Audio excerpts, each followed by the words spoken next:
I believe that at the height of censorship, there were varying degrees of weights placed on different personalities. Some were outright banned, some were censored, some were delisted, shadow banned, etc. It's a fact that all of my YouTube channels were removed from Google. And you'd go on Google and search for my channel, my name, the title of the video, and it would not come up. And it was only a couple of years ago when I was talking about on the show that it finally got lifted live in real time while we were on the show. It was kind of crazy. So I told this Google person, I think? I think you have restrictions on my account that have been there, legacy restrictions from the the first Trump era, the censorship wave, extending into the Biden era. And now that we're moving into this space where the expectation of the individual at Google is, no, we're not doing that right now. You guys haven't gone into all the old channels, legacy channels that fought through this and removed those restrictions. So I guarantee you, if I launch a new YouTube channel, I bet none of those restrictions will exist. And I believe I'm already proving it. I launched a new YouTube channel. YouTube gave me the @TimPool channel. Everyone go subscribe to YouTube @TimPool. And I did a video the other day, commentary on a Jubilee video with PBD. And you know what? You know where I can see the evidence? It's not proof yet, but it's evidence. The video had sustained viewership for 2 days. On Timcast IRL, Timcast, and Timcast News, the video will when it goes public, gets a ton of views and then slowly drops off and disappears. After 24 hours, the video is completely gone. And it's been that way for a while. And it tells, it's because it's news. Oh, yeah? I do a video on a brand new channel, Tim Pool, and the views stay for 2 whole days. And I'm like, that's because YouTube strapped a bunch of censorship to a ton of channels. Yeah. And the people who did have moved on. And now the code or whatever they injected onto our accounts, and this channel, for instance, Timcast IRL, it's still there. And the new employees who come in are like, I don't know what you're talking about. What do you make on these shows? Like how much money? Yeah. How much money will you make on tonight's show? It's really hard to figure out the individual number for the show. Damn, no, but wants his cut. So I don't. There's a bunch of different areas of revenue. Are you asking how much will YouTube pay me, or how much will I make in total? How much will YouTube pay you? Probably $3,000. Okay. $3,000, just off of YouTube after a couple of days. And then you can monetize it in other. So we had 2 sponsors today. The sponsors. I don't know the exact rate from those individual sponsors, but it can range from $5 or 10. 5 or 10 grand. Yeah. Oh, okay. Wow. Yeah. But we're in the off season right now, so rates are low. Let's say 5. Sponsors, that's 10. 5's probably 13. A little on the lower end, but maybe yeah. 13. Then we have so in direct. Then we have the clips from the show. So then we have the audio ad revenue. So YouTube gives us like $3,000. Then we might sell like between 5 and 10 in sponsorships, which we didn't. We only recently started doing. We didn't do this before. We rarely took sponsors. Then on the let me do some quick math on the audio side. It's hard because all what do you mean the audio side? Oh, like a podcast. Yeah, like Spotify and Apple. Right. So because that's all of our shows are lumped together, like Inverted World Pop Culture, Tim Pool Culture. Like we've got like 7 or 8 different podcasts. I would estimate IRL. Excuse me. So we've probably got let's say 20 grand. Four. It's probably it's way more than that. And you do this more than that? Yeah, but it's all these different avenues. I mean, we do. I think last. How many of these do you do a week? 5? Yeah, Monday through Friday. You probably work 50 weeks a year, roughly. Yes, only because they make me. 50. Don't forget his other show too, Gavin. Yeah, don't forget the 2 morning shows and the new show and. Oh, this is too complicated. I can't. We like $4 million a year. 15. You've done the math. But that's not IRL. IRL is probably 4. That's great, because I remember talking to you a long time ago, and someone was like, you're going to get banned from YouTube, and you go, I don't give a shit. And I remember thinking, that's a lot of money to say you don't give a shit about. I can say shit, right? We try not to swear because people are like watching us on the TV with their kids in there. But so we've got the Tim Pool morning show, which is it breaks down into 2. The Culture War show. We put up as an audio podcast, which every day, Monday through Thursday, is an interview I do with somebody, and then Fridays is the full debate.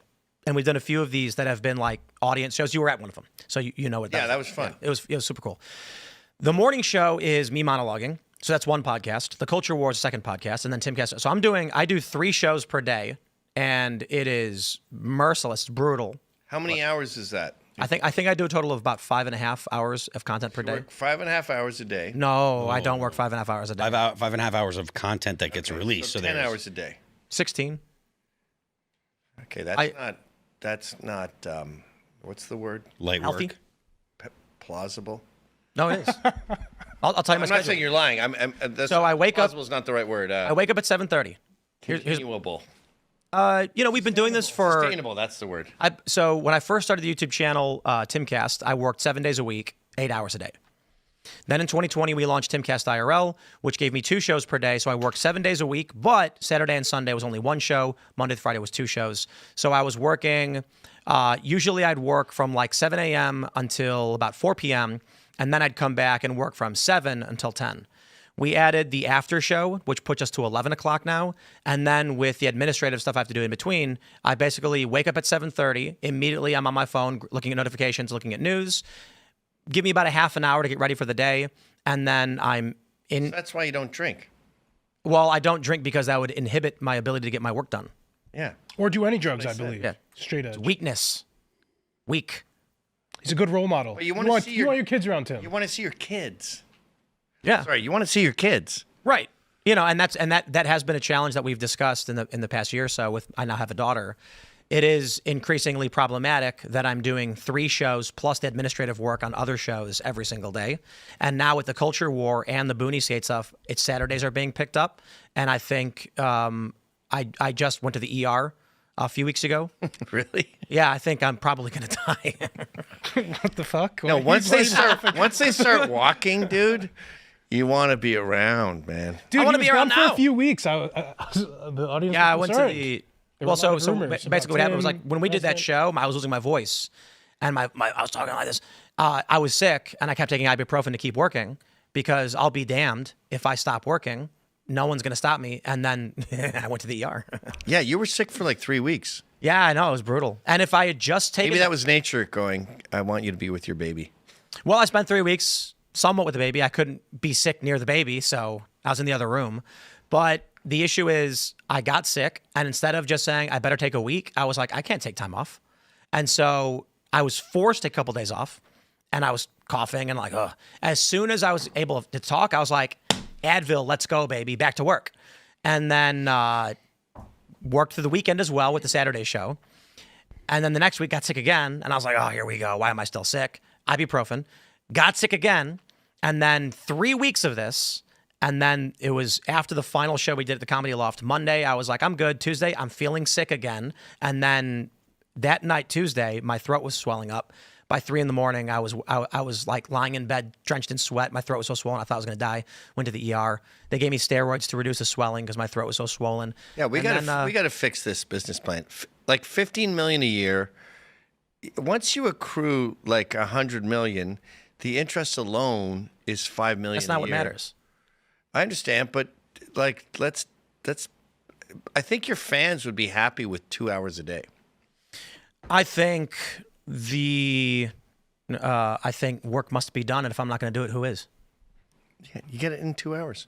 I think. No. The show sucked without him. We really needed him. The show is so bad. Then don't have a show. I missed him 2 hours a day. 2 hours a day. Let's. Yeah, we need our reduce this. Tim. Why are you trying to get us off our Tim fence? I'm trying to get you guys fired. That's what I do. Yeah, I'm trying to get the opposite going. But Bro, there's so much wrong with this country and this world right now, and You can squeeze it in 2 hours a day. no. You know what I feel like? I feel like sometimes the ship is sinking and I'm bailing water as hard as fast as I can, but the ship is going to sink either way, so it's kind of scary, but you can't stop bailing, you know? you're the captain. You have to sink with the ship. Well, I'm talking in the culture where I wouldn't consider myself to be the captain. I'm just someone who's like, if I don't... Captain Alex Jones. No. No, I mean, you could arguably say Trump, I guess, but I don't know if that makes sense either because the culture war is bigger than just the government. It is what makes civilization for it to exist requires strong men who are willing to work and do whatever it takes, you know? Yeah, I think 2 hours shows a day is. How much do you make at censored.tv? I make about $600,000 a year. Nice, off of censored.tv. But with Vice, I made $10 million. With Rooster, the ad agency, I made $4 million. So I've got about $30 million in the bank. Oh, not bad. And you get So you don't gotta nice do anything. returns on that. interest is 5% a year, so I can't spend my interest. And I'm a cheap asshole. I have a pool from Temu. Why not though? Like I'm talking to my wife, and we're gonna get those inflatable Walmart pools. You ever see those? Yeah. You inflate the ring and then put the hose in it, and it just floats up. Well, I had a place upstate, and we bought I spent $50,000 on a pool, which upstate is insane because no one has any money. And it was a massive pool with a big deep end. And I bought the house. I was David Cross's neighbor. We bought it together. We were good friends back when I was okay with the hipsters. And I got the house. I built the house myself. I designed it, $400,000, which doesn't sound like a lot, but it is in upstate New York. And then I spent another $50,000 on a pool. I sold the place for $400,000. No one wanted the pool. Pools don't increase your value. Nope. So in this house, I got like an $1,800 pool on Amazon that could be torn out tomorrow. And like the deck was $150,000. The pool was $1,800. Wow. My view on everything. So let me provide some context to the numbers and everything for the people that are listening. I don't personally put $15 million in my pocket every year. Almost all of the money, the overwhelming majority, goes towards paying staff, building infrastructure, working on projects. Sorry, when I said I make that, I meant Censored.tv grosses that. Yeah. Right. So after all the costs, I would say I do well, but I've said this before, I've explained it before, and some people get mad at me for saying it. If I didn't do Timcast IRL and literally only did my morning show, I'd probably make $5 million a year with zero staff and no overhead. Great, sold. Do it. Why? More time with your family. Sure, and then the world burns down. Come on. I'm glad he has this ambition and love for the game. Why are you trying to put us out of business? No, you'll still don't fire these guys. But that's a lot of Tim. 2 hours a day. Yeah. One argument is that I've actually produced too much content and it's diluting. Yeah. And I've had, I'm not in your league, obviously, but I've had guys say, stop doing your shows 3 hours long. I'm way behind. I'm like 2 weeks behind. So I've gone down to like an hour 20 a day because people usually commute to work for 40 minutes and they commute back 40 minutes and then we stay caught up with each other. So there's a couple different ways to look at it. One is if I put out 50, I think we probably do, let me do some quick math. We do 4, 5, 11. I think it's like 11 individual segments each day plus a 1 hour morning show and a 3 hour nightly show.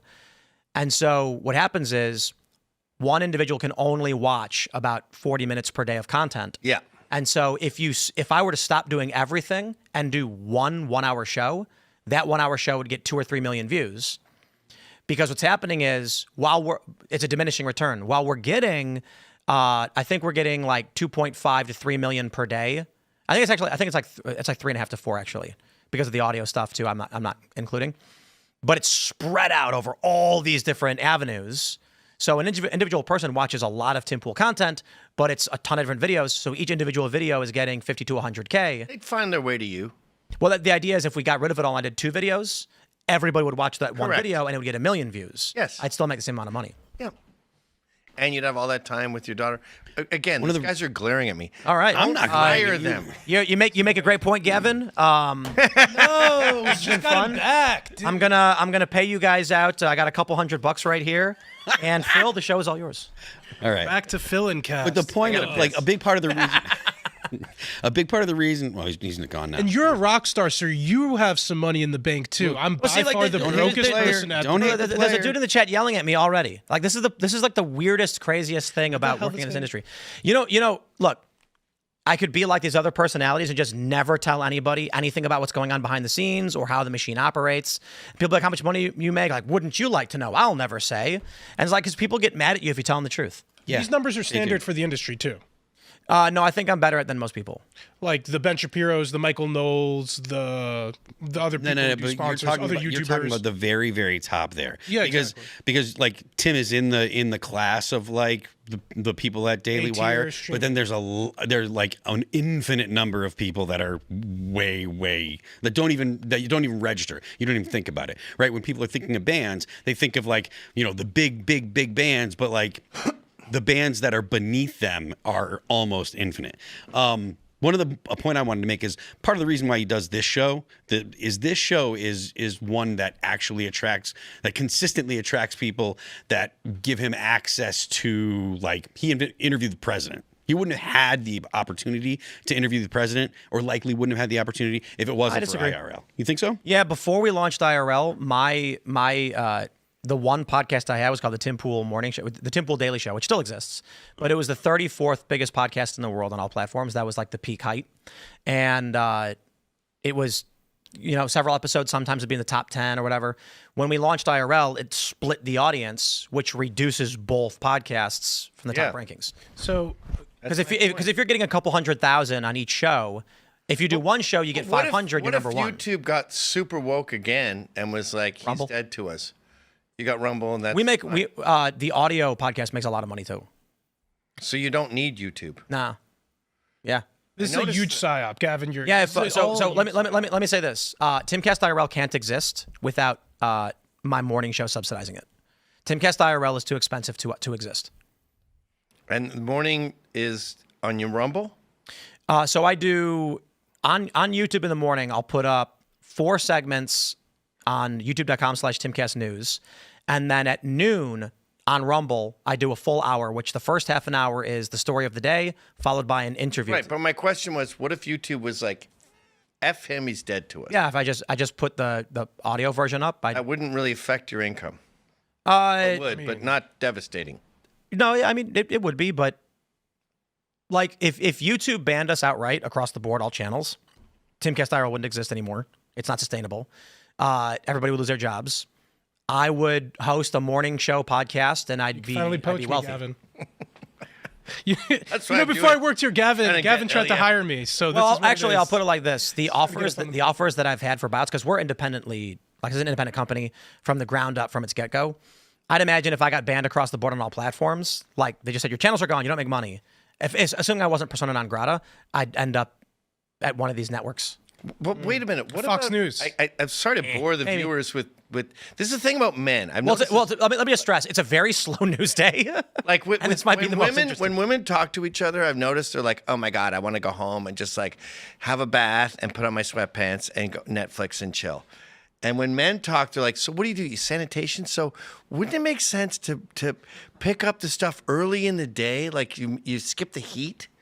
And then you could do like maybe a second run later or something. So I'm sorry to bore everyone at home, but I just love everyone else's job. What about timpool.com and everyone pays $5 a month? We do that. Okay. Yeah, we have a Discord community. And so a good portion of the revenue we generate is from our community members. And so that's why. But if you went 100% into that, then no one could get you anywhere else. You'd obviously that's why we did it. Thousands, maybe millions of people, but still. So here's the thing. YouTube is a big driver of new users. It's hard to grow on the audio podcast side. Word of mouth is how podcasts get attention. That's just really it. And with the rapid expansion in the market of more and more people easily making podcasts, everybody's trying to do it. It's saturating, and everybody's viewership is going down. It's getting harder and harder. Yeah. With AI content, this is happening as well. So let's say this. Tomorrow, YouTube says all your YouTube channels are gone. We would probably still exist for 2 years because we have a community, but the community has a standard attrition rate, and without functional marketing to build that community. Yeah, that's where I'm at. You start slowly going down. I'm dying like bone cancer because I can't advertise. I tried advertising on Twitter, and they're like, "I know who you are. Fuck you, or F you." Buy billboards. They're cheap and they work. Okay. We've got 100 billboards across the U.S. and it is crazy. So we did a few in Times Square a couple years ago.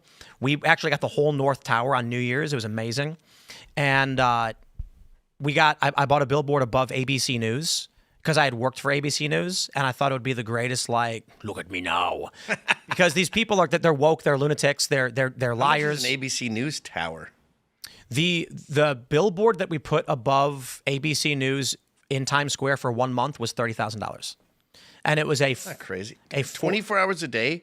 It's a vinyl physical billboard that was there 24/7 for 1 month. And they gave me an extension for half off because nobody was buying it, which is crazy. And It's 45 feet wide, and so they gave it to us. We have it in a big box, and I'm like, I don't know. It's like it wouldn't even fit in the building. Pull it out on the lawn. So there's options like that, but so here's what I say to people. Like, the reason why I say I'm always like I don't do it as often, but like, hey, join the Timcast Discord is because Timcast IRL requires travel and accommodation for our guests. We don't do digital. The Zoom calls because they don't work the same. You don't get the Gavin swinging the mic and you can't see the eyes. Or the guy smacking the microphone, screaming, "I'm not that guy," things like that. So we want to invite people out. We built the building from scratch, which I don't think is fair to include in our hard costs, but staffing, infrastructure, server racks, like there's a lot that goes into it. And even then, it's a struggle to keep all the plates spinning. Thanks for checking out this clip from Timcast IRL. Make sure to watch the show live Monday through Friday at 8 p.m. Subscribe to this channel, and we will see you all there.